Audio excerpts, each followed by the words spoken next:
সংঘটিত হৈছে দেশত। আমি আপোনালোকক দৃশ্যাংশ দেখুৱাইছোঁ এই মুহূৰ্তত। এগৰাকী শিক্ষকক আঁঠু কঢ়াইছে আৰু শিক্ষকগৰাকীক এনেদৰে আঁঠু কঢ়াইছে একাংশ লোকে। জয় শ্ৰীৰাম নোকোৱাৰ বাবে এনেধৰণৰ কাৰ্য সংঘটিত কৰিছে বুলি অভিযোগ উত্থাপন কৰিছে।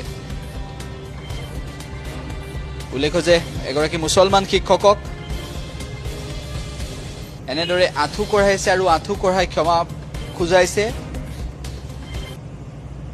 হয় কোনে চুৱাৰৰ বাচ্চা তই তোৰ মাকৰ পেটৰ পৰা জন্মই লোৱা নাই, তই চাগে কুকুৰৰ পেটৰ পৰা জন্ম লৈছ। তহঁত বুজিছনে?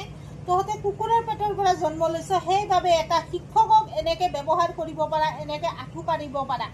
ধৰ্ম হৈছে কোনো ধৰ্ম বান্ধি নাহে যে মই হিন্দু ধৰ্মত জন্মগ্ৰহণ কৰিম, মই মুছলিম ধৰ্মত জন্মগ্ৰহণ কৰিম। এইটো নিজৰ হাতত পাৱাৰ নাই। আল্লাহ ভগৱানে যোন মাকৰ গৰ্ভত পঠাব আমি সেই ধৰ্মই পালন কৰিব লাগিব। আমিতো আগতে গম পোৱা নাছিলোঁ আমি যে মুছলিম। আমি মুছলিমৰ ঘৰত জন্ম লৈছোঁ, লাহে লাহে সৰুৰ পৰা ডাঙৰ হৈছোঁ, তাৰপিছতহে আমি গম পাইছোঁ আমি মুছলিম। আমি মুছলিম ধৰ্মৰ নিয়ম মানিব লাগিব। আমি মুছলিম ঘৰত জন্ম লৈছোঁ। তহঁতক ভগৱানক চাই অলপো ভয় নালাগেনে? মই এটা কথাই জানো, যোন হিন্দুৱে গীতা পঢ়ে সেই হিন্দুৱে কেতিয়াও মুছলিমক অত্যাচাৰ নকৰে, আৰু যোন মুছলিমে কোৰাণ পঢ়ে সেই মুছলিমেও কেতিয়াও হিন্দুক অত্যাচাৰ নকৰে। তহঁতে হ'লি এটা হিন্দুৰ নামত কলংক, বুজিছনে? হিন্দুৰ ধৰ্মত কলংক। সাহস ক'ত পালি?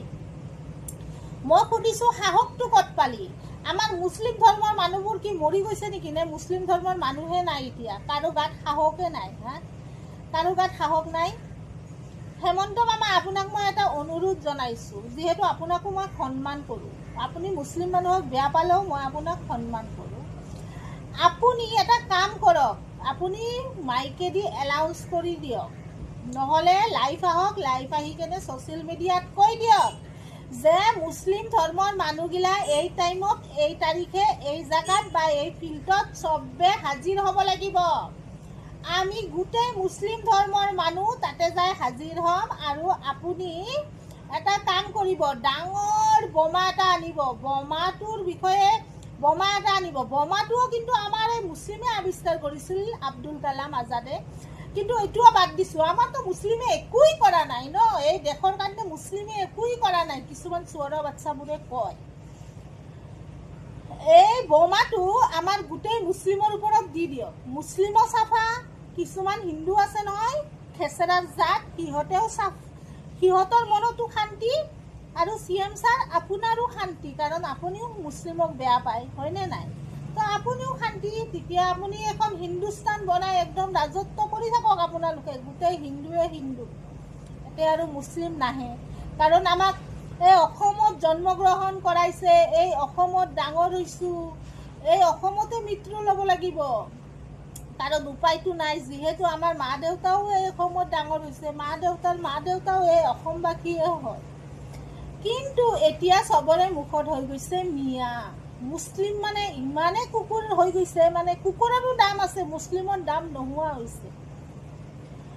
কিন্তু ইতিহাস খুলি কেনে এবাৰ চাবচোন সকলোৱে যে মুছলিম আচলত হয় কোন? মুছলিম হয় কোন? যেতিয়া দেশ স্বাধীন হৈছিল, তেতিয়া যদি 50% হিন্দু মৰিছে, তাৰে 50% মুছলিমো মৰিছে, বুজিছা? 50% মুছলিমো ঢুকাইছিল। এইটোতো কোনো মনত নাৰাখে। সাৰে জাহা সে আচ্ছা হিন্দুস্তা হামাৰা, এইটো কোনে গাইছিল? মুছলিম মোল্লা এটাই গাইছিল। কিন্তু তেখেতেতো এইটো কোৱা নাছিল সাৰে জাহা সে আচ্ছা বাংলাদেশ হামাৰা, সাৰে জাহা সে আচ্ছা পাকিস্তান হামাৰা, সাৰে জাহা সে আচ্ছা সৌদি আৰব হামাৰা। তেওঁতো এইটো কোৱা নাছিল, তেওঁ কৈছিল সাৰে জাহা সে আচ্ছা হিন্দুস্তা হামাৰা। মুছলিমৰ যিমান অধিকাৰ আছে, হিন্দুৰো সিমান অধিকাৰ আছে এই দেশখনত, সমান অধিকাৰ আছে। আপুনি খেদাক, বাংলাদেশী খেদালে ক'ব লগা নাই। কিন্তু কিছুমান কুকুৰ আছে এই দেশখনত, যে সিহঁতৰ ইমান পাৱাৰ হৈ গৈছে, মিছ ইউজ কৰি আছে। আপুনি পাৱাৰ দিয়া কিছুমানক মিছ ইউজ কৰি আছে, মানে সিহঁতৰ মুখত এতিয়া খালি মিয়া মিয়া মিয়া মিয়া, বাংলাদেশী মিয়া।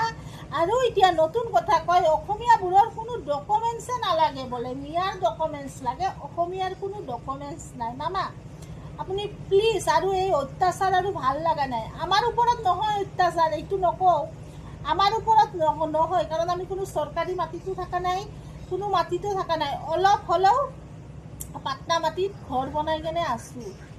কিন্তু বেয়া লাগেতো মামা, কাৰণ চাওক এই মানুহজনক যে এনেকৈ কৰিছে, কিমান বেয়া লগা কথা কৰিছে আপুনি এবাৰ ভাবকচোন। কিমান দুখ লাগে। মানুহজনক কি এনেকুৱা কৰিব লাগিছিল আপুনিয়ে কওক। মানুহজনে মুছলিম হয়, মুছলিম হৈ কিনে কিবা পাপ কৰিছিল নেকি? নিশ্চয় কৰা নাই।